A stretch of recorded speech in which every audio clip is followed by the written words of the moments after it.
Which one do you want to do Well, first? let's go simple. Simple yet, my first impression is dangerous. I'm going to put some of these over Simple here. yet dangerous. Yeah. So here we go. We're going to open this baby up. Okay, here we go. What is this? It looks like a little stick. Clinere. Okay. It says 36. There's 36 of them in here. Okay, so we have removes wax, relieves itch, which that sounds kind of nice. Exfoliates. Ooh. So we've got a facial So it's got to scrub a little bit. It's got to scrub maybe. Scrubbing a little bit. Flexible material. Should we see? Okay. Okay, so there's 36 so of these babies. This sounds to me like a Q-tip replacement. This sounds to me like if you're nervous about putting a little cotton swab in your ear, why not a sharp stick? Okay. Here we go. Okay. So we have a scoop, almost like you're playing some, lacrosse. It's almost like a sport, sporty. Fun. Look how sporty the scoop is. Or like a spoon.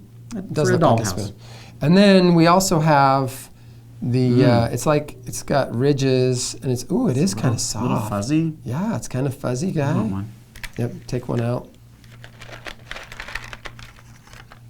So the idea here is obvious that it's trying to replace the Q-tip, and so you have a little bit more of a functional, instead of it being as large as a swab, you can see the head of a swab looks like that. This little scoop has an indentation, so it's kind of hollowed out. So the idea is that you can go in, maybe press against the wall and try to drag something out. Hard to do blind. We might get into this a little later. We remove earwax here at our clinic. Of course, we've had lots of years of experience, consider ourselves professionals at doing this. To do this blind, even on my own ear, I would be nervous to try to scoop wax out of my own ear completely blind. Yep. I think right off the bat, I would say bad idea. I would not recommend to any one of my patients, why don't you use this spoon and just try to scrape it out yourself? That's right. So even though the material, they may say it's soft because you can bend it. It said flexible. And the truth is, it's not that flexible. And then secondly, this ridge right here, because it is not sharp, but it's a pretty thin. It's a pretty thin ridge, right? And so you can move it and bend it a little bit, but it takes some pressure, and the ear canal, unfortunately, is laced with facial nerve endings, and then the nerve endings that are inside the ear canal are very, very sensitive. I mean, hypersensitive. And so the idea of someone sticking something in where they could actually scoop wax out, I think you could probably get a little if you know you have a lot of wax. But if it's anywhere near the, not the first bend of the canal, so not that first centimeter, but if you're going into the second centimeter of your ear canal where it is way more tender, this is going to be an issue for sure. And just imagine if you've got your ear canal and it's pretty compacted with wax. There's enough wax in there that you can actually start scooping it out with a little spoon. The moment you push against that wax to try to scoop out, you are going to be pushing that mass deeper. This just seems to me like a no-go. This seems like a bad idea. Yep.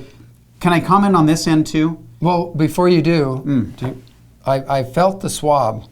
I was wondering if you could continue to exfoliate and help me out here. I just want to see what this is like. Yeah. So I'm using the Q-tip-esque end of this. Yep. And we're just doing, kind of the basic around here, right around the opening to the ear canal. Okay. Honestly, I've got some feedback for you. Yeah. It's not about the wax, because unfortunately I don't have any earwax right there. I might have wax deeper, but not where you're at. This little ridged piece is kind of hard, and it didn't feel nearly as good. However, it probably exfoliated it. It probably roughed it up a little and took out some dead skin. Opened up the pores. But I think the swab felt quite a bit better if you're comparing the two. Yeah, this thing reminds me of, there was a few years ago where there was a pretty popular thing being sold online for earwax that was shaped like a corkscrew. It's and still you'll still there. see it. You can still see it. You'll still find it. It was getting advertised quite a bit, and so I had several patients coming in saying, look what I got. I got this thing that looks like the end of a drill bit, and you're supposed to screw it down in your ear, and then you're supposed to kind of yank it out, and it grabs the wax. And that was the worst at-home wax removal thing that I've ever seen. I had more than one. I had at least 2 and possibly 3, I'm trying to remember now, eardrum injuries from this one tool.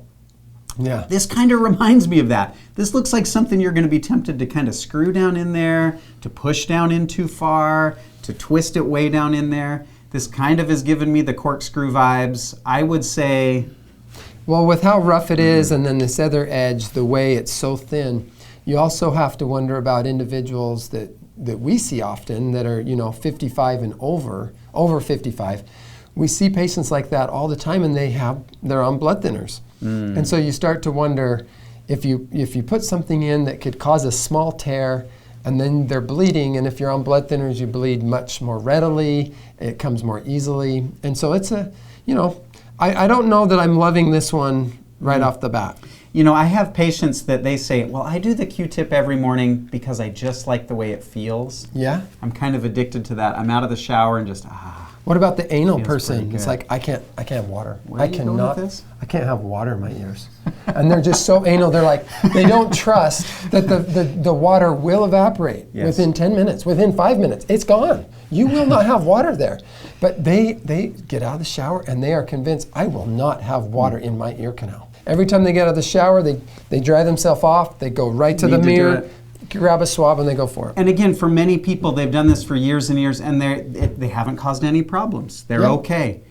I would think something like this falls in a similar category, where some people might think this just feels really good. They actually like the exfoliating. They actually like kind of those ridges. They feel like, ooh, that just feels really good. You sound like someone that might like that. You know what? I'm one that those types of things actually I kind of like. I think it's kind of soothing. That's good. And if someone's using it just right at the entrance of the ear canal and all they're using it for is just because they think it feels good, that's probably okay. But as far as earwax cleaning, earwax removal, that's right. I'm gonna give it a no. But hey, no batteries, no power, no electricity, no electric stuff. Should we go a little bit more? I want to go to the next one. Okay, so now this is just ear cleaner. Remember, there's another step. Okay, everybody, we so appreciate you watching the video today. If you've liked what you've seen, please like it, subscribe to our channel. It means the world to us, but it also means the world to other people who are trying to figure out what's going on with their hearing health. So thank you for watching.